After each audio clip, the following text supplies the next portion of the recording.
Virando a Chave, com o pastor Wagner Zuanetti. Muito bom dia, queridos, graça e paz. É com muita alegria que nós louvamos a Deus pela oportunidade de poder entrar em sua casa, levando sempre uma palavra de fé, uma palavra de alegria e uma palavra de esperança para o seu coração.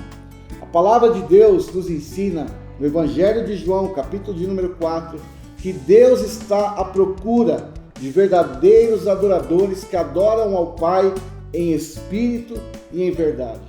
Observe o detalhe, se Deus está à procura, é porque está em falta, querido. Que nessa manhã, eu e você, possamos ter essa disposição de buscar a Deus, de adorar a Deus em espírito e em verdade, porque são esses que o Pai procura em nome de Jesus. E no dia de hoje, nós vamos começar mais uma vez com um louvor. Não é só um louvor, é uma adoração. É um louvor novo que nós colocamos hoje de Matheus Zuanetti, um dos nossos ministros aqui na nossa igreja. Abra o coração e logo após a palavra de Deus que vai falar ao seu coração.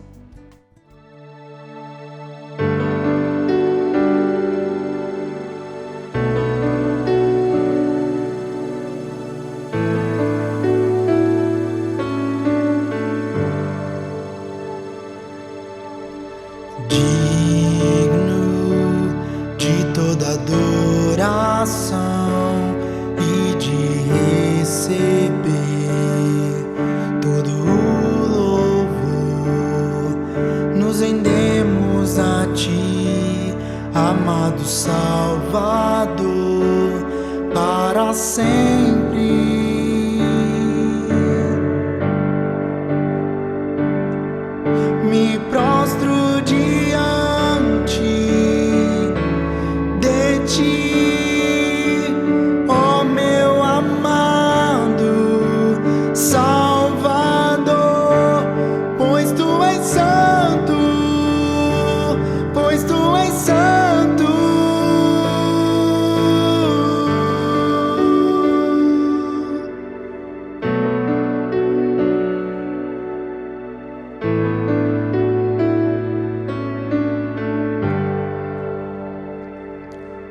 nos rendemos a Ti, amado Salvador, para sempre.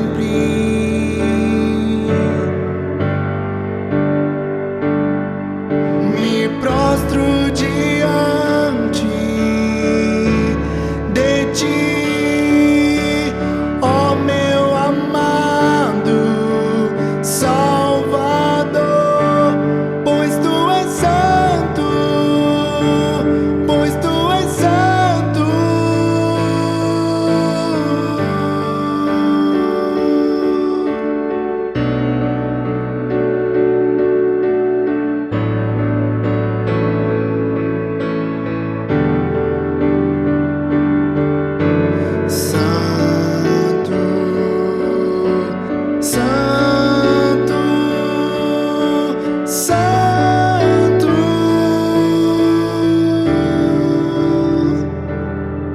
Me prostro diante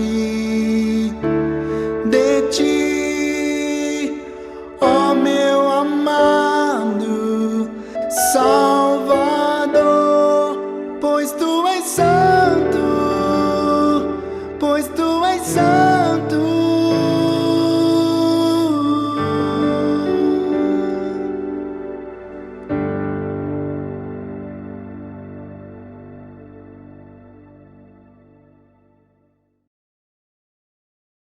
Abra a tua Bíblia comigo, querido, em Mateus, capítulo de número 8. Evangelho de Jesus Cristo, segundo São Mateus, no capítulo de número 8. Quem achou, diga amém. Diz a palavra do Senhor. E descendo ele do monte, seguiu uma grande multidão. E eis que veio um leproso e o adorou, dizendo: Senhor, se quiseres, podes tornar-me limpo. E Jesus, estendendo a mão, tocou, dizendo: quero ser limpo. E logo ficou purificado da sua lepra. Disse-lhe então Jesus: olha, não o digas a ninguém, mas vai, mostra-te ao sacerdote e apresenta a oferta de Moisés, a oferta que Moisés determinou, para que lhes sirva de testemunho. Podeis assentar. Queridos, quando eu abro a minha Bíblia em Mateus capítulo de número 8, Jesus acabara de pregar um dos seus sermões mais conhecidos. Se você voltar algumas páginas atrás, o capítulo de número 5, Jesus começa a pregar o Sermão do Monte.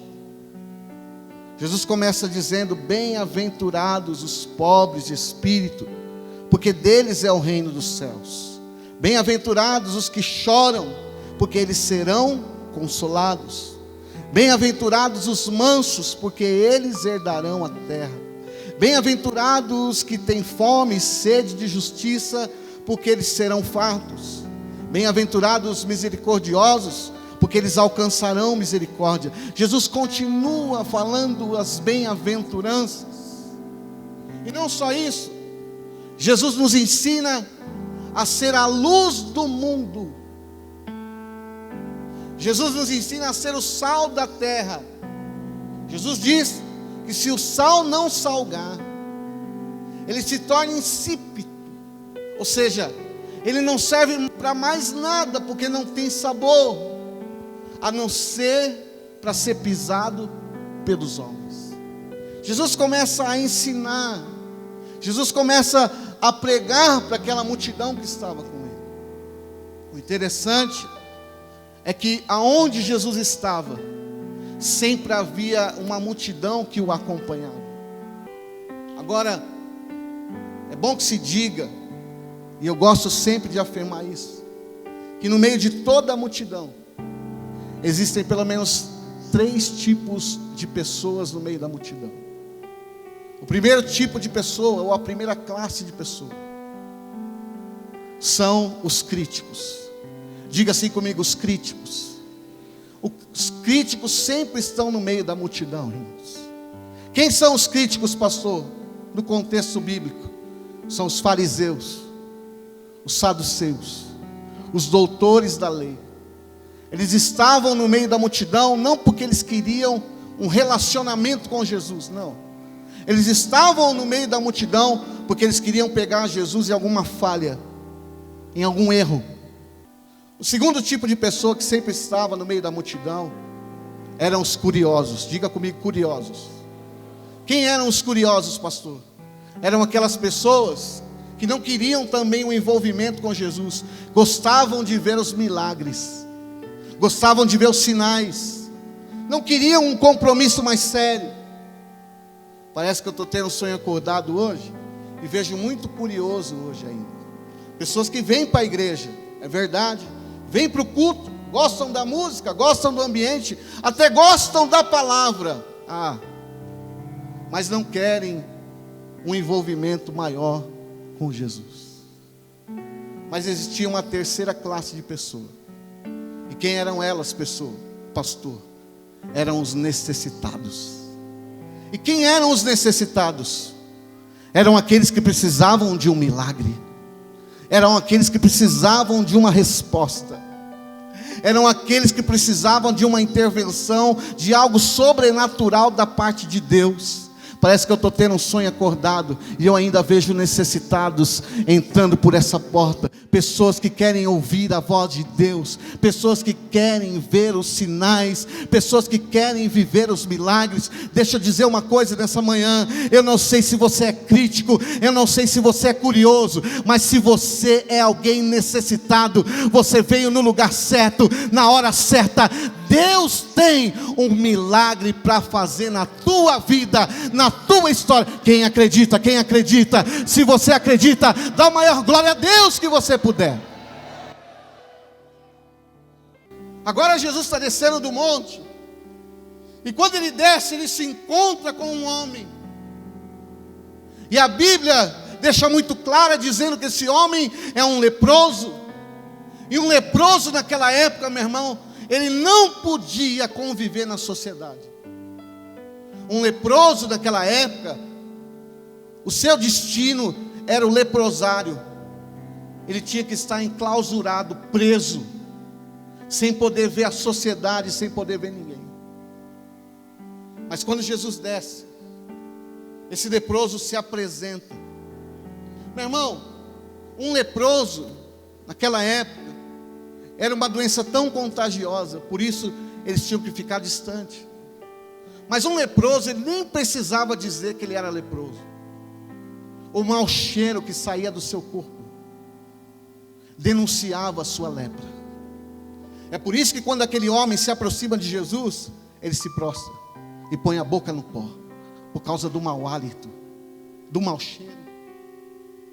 Agora, quando esse homem se apresenta, quando ele se prostra, Jesus não vê simplesmente a lepra daquele homem. Escute isso. Jesus não percebe tampouco o odor. Jesus não valoriza o odor que saía daquele homem. Jesus olha para aquele homem e ele não vê simplesmente uma lepra. Ele vê alguém necessitado.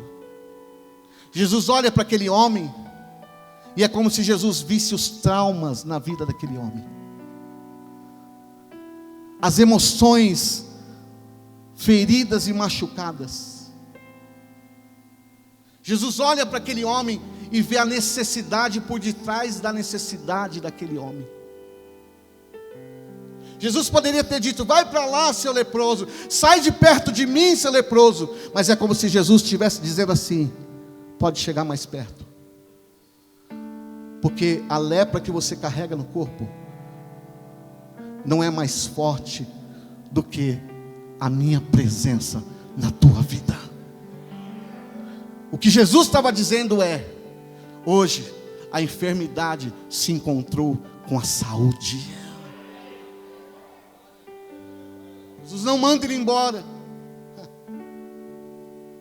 Lembra de Pedro e João subindo o templo, Atos capítulo de número 3.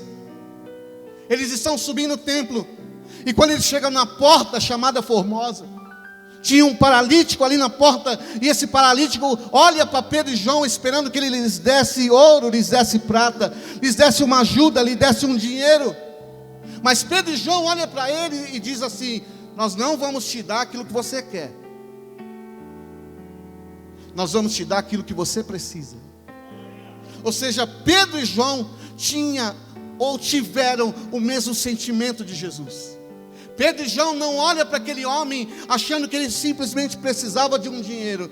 Pedro e João olham para aquele homem e vê a necessidade por detrás da necessidade. Pedro e João está pensando o seguinte: se eu der dinheiro para ele hoje, amanhã ele vai continuar aqui pedindo esmola. Então nós vamos te dar não aquilo que você quer, nós vamos te dar aquilo que você precisa. Em nome de Jesus Cristo Nazareno, eu te digo: levanta e anda.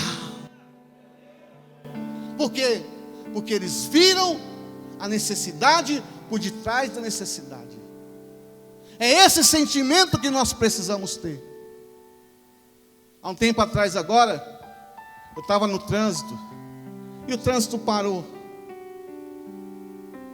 E eu estava muito cansado, irmão. Não sei se na hora eu dei uma cochilada no volante, quando o trânsito começou a andar. Sabe aquela hora? E aí você dá uma despertada. Só que eu despertei, não porque o trânsito andou, porque uma pessoa atrás deu uma buzinada. Tomei um susto. E aí eu comecei a andar, e eu pensei: quer saber? Eu vou jogar do lado, vou abrir o vidro e vou pedir perdão. Me perdoa, desculpa. Quando eu fiz isso, irmão, eu abri o vidro, joguei o carro para o lado, abri o vidro. Quando a pessoa passou, antes de eu pedir perdão, ela já falou um monte de besteira, um monte de palavrão. E não só isso, ela me mostrou o dedo do meio. Agora, o que me deixou mais chateado é que não era um homem, porque um homem falando palavrão é feio, é terrível. Mostrando o dedo do meio ainda pior. Mas uma mulher, meu irmão, na hora meu sangue subiu. Pum, pum, pum, pum, subiu, desceu, subiu. Quer saber? Eu pisei no acelerador. Pá! atrás dessa mulher. Quando eu cheguei perto, o Espírito Santo de Deus falou para mim: o que você está fazendo? Para! Eu falei: mas ela é mais nada. Começa a olhar a necessidade por detrás da necessidade, Wagner. Você nem conhece essa mulher, nem essa mulher te conhece. O que ela fez, os palavrões, as palavras de baixo calão, não era aquilo que ela queria dizer. Aquilo só foi um mau cheiro de algo muito maior que está dentro daquela mulher. Você não sabe como foi o dia dela. Você não sabe como foi a semana dela. Você não sabe a história de vida dessa mulher. E eu comecei no carro a dizer: Deus, me perdoa. Senhor, me perdoa e me ensina a ter o olhar de Jesus, a enxergar a necessidade por detrás da necessidade. Agora escute algo, irmão. Porque esse homem chega, e ele não chega pedindo nada. O texto diz que ele chega adorando. Na nossa ótica e na nossa maneira de ver e de enxergar, esse homem não tinha motivos para adorar. Por quê? Porque ele era um leproso, ele era um doente, ele era um rejeitado por tudo e por todos. Sabe o que eu aprendo aqui, meu irmão? Aprenda a adorar sem razões, que Deus te dará razões para adorá-lo. O que você está dizendo, pastor? Eu vou dizer, meu irmão: adore a Deus, meu irmão, na luta. Adore a Deus na prova. Adore a Deus quando estiver triste. Adore a Deus, meu irmão, quando você não tiver motivo nenhum para adorar. Adore a Deus quando você estiver desempregado. Adore a Deus quando a porta da faculdade se fechar para você. Adore a Deus quando as pessoas te caluniarem. Adore a Deus quando as pessoas te perseguirem. Adore a Deus quando as pessoas falarem mal ao teu respeito. Adore a Deus em todo tempo, porque enquanto você adora, na dificuldade, na luta, no deserto, no vale, chegará o tempo em que essa luta vai passar. Eu quero profetizar nessa manhã que a tua luta, o teu deserto, a prova que você está vivendo tem data de validade. Eu profetizo que você vai encontrar a tua vitória, porque a tua adoração chama a atenção de Deus. Eu vejo Paulo e Silas na prisão. A Bíblia é clara em dizer que perto da meia-noite eles estão presos, estão amarrados, os pés amarrados, as mãos amarradas, o tronco amarrado. E a Bíblia diz que perto da meia-noite, ou seja, um horário bom para murmurar, um horário bom para reclamar. Oh vida, oh azar. Por que tudo acontece na vida do outro e na minha vida não acontece nada?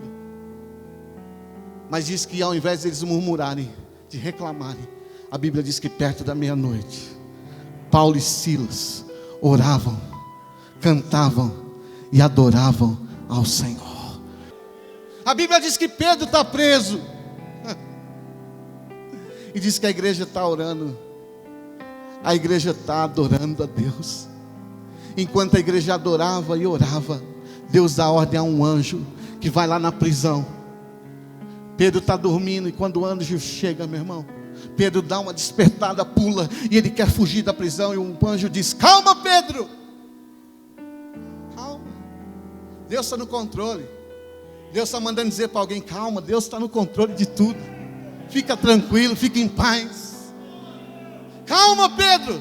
Olha o que o anjo fala: coloca a sandália, rapaz. Deus preocupado para Pedro não pegar um resfriado, preocupado para Pedro não ferir os seus pés. Calma, não precisa desespero quando a nossa vida está em Deus. Não tem que se jogar da ponte, não tem que pedir a morte, não tem, meu irmão, que querer se suicidar como os loucos o fazem, porque não conhecem a Deus. Quando a gente tem a nossa vida em Deus, Deus está no controle de tudo. E Pedro põe o chinelo, põe a sandália, e agora Pedro quer correr, Pedro quer sair de novo, e o anjo diz: calma, Pedro, coloca a capa. coloca a capa. Em outras palavras, está frio lá fora, cara. Pedro, eu estou cuidando de tudo. Tudo está no meu governo, tudo está nas minhas mãos. Não confiei em homens, nem filho dos homens, em quem não há salvação. A nossa esperança, a nossa força, a nossa motivação está no Senhor dos exércitos, que fez o céu e a terra. Há poder na adoração. Se eu fosse você, eu não ficava com a minha boca fechada. Enquanto você adora, o céu se abre. Enquanto você adora, milagres acontecem. Enquanto você adora, os anjos estão vindo ao teu encontro. Há poder na adoração. Diz que esse leproso, eu creio que ele nem se lembrou da sua lepra. Ele nem se lembrou dos seus problemas. Porque tudo que ele mais queria era adorar a Deus, era estar na presença de Jesus. Jesus não ofereceu carro para ele. Olha o evangelho que só oferece carro, casa, dinheiro, prosperidade. Jesus não ofereceu nada disso. Sabe por quê? Porque maior do que o carro, melhor do que a casa, melhor do que o dinheiro, é a presença. É ter a presença de Jesus. Um crente que tem a presença de Jesus pode estar no vale, pode estar na prova, pode estar no deserto, pode estar vivendo os piores dias da sua vida, mas ele vive dando glória a Deus. Porque é dando glória a Deus que a gente vence, é dando glória a Deus que a gente prospera, é dando glória a Deus que a gente sobe vale, desce vale, passa pelo monte, passa pelo deserto, passa pelos rios, passa pelos mares. E se a gente não conseguir passar, Ele vai nos pegar pelas mãos e Ele vai passar com você. Depois que ele adora, ele diz: Senhor, se o Senhor quiser me limpar. Em outras palavras, se eu me limpar ou não agora, é só um detalhe, porque o mais precioso eu já recebi. E Jesus toca naquele homem. Eu acho que aquele homem se afasta e Jesus diz: não, a lepra nunca vai entrar em mim. Fique em paz, mas aquilo que está em mim vai entrar em você. Jesus estava dizendo para ele: a partir de hoje eu vou reconstruir a tua vida. Nós estamos no ano da reconstrução. E assim como Jesus reconstruiu a vida desse leproso, eu quero profetizar e ser boca de Deus nessa manhã, que Deus está reconstruindo a sua história nessa manhã. Você que me ouve hoje, eu quero profetizar na sua vida que se você o adorar, Jesus vai tocar em você ao ponto de reconstruir a sua história. Não só a sua, mas de toda a sua família, de toda a sua casa. Imagina aquele homem voltando para casa, alguém que não podia abraçar a esposa, os filhos. Agora a sua vida está recomeçando de novo. Agora ele pode abraçar, pode beijar, ele pode reconstruir a sua história. É assim que Deus vai fazer na tua vida. É isso que eu quero profetizar. E é isso que Deus quer fazer na vida de cada um de nós. Entenda, meu irmão, que esse tema não surgiu por acaso, foi Deus que colocou no nosso coração. Você é o Neemias dessa geração.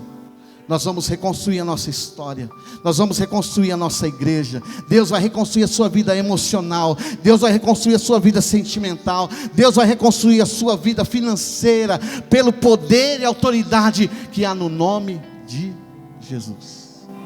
Assim como Deus fez na vida daquele homem, Deus continua fazendo até os dias de hoje. Eu poderia chamar muitas pessoas para subir aqui, e elas diriam aquilo que Deus fez na sua história. Se coloque de pé no teu lugar, em nome de Jesus. Eu queria orar por você. Eu queria que você parasse tudo agora e fizesse uma oração comigo. Pai de amor, no nome de Jesus, nós oramos, Pai, por essas pessoas que nessa manhã foram tocadas pelo Teu Espírito Santo. Que essa palavra tenha um efeito, que essa palavra tenha o poder de transformar essa vida e esse coração. Da mesma forma que transformou a vida desse homem no passado, o Senhor continua transformando restaurando e reescrevendo a história de muitas pessoas que abrem o seu coração para o Senhor. Nós oramos e cremos que o Senhor é poderoso para fazer infinitamente mais em nome de Jesus. Queridos, eu queria também nesse tempo te incentivar a ser um Neemias no nosso ministério, a ser um contribuinte desse ministério. Não é fácil estar na televisão, e aí eu quero abrir o meu coração para você, querido. Não é fácil nos manter na televisão. Então, seja um Neemias, seja um investidor. Nós temos aqui na tela a forma ou as formas e as maneiras de você poder contribuir com a gente, de você poder investir nessa obra. Pode ter certeza que você está semeando numa terra boa. Eu estudei com os melhores pastores. Eu poderia aqui usar de tantas formas e de tantas maneiras, mas não é o evangelho que eu conheço, querido. O evangelho simples, o evangelho transformador à luz da palavra, ou seja, uma mente renovada. E se você tem o Espírito de Deus, você está entendendo o que eu estou falando ao seu coração. Nós já temos alcançado tantas famílias, temos alcançado tantas pessoas, desde do Nordeste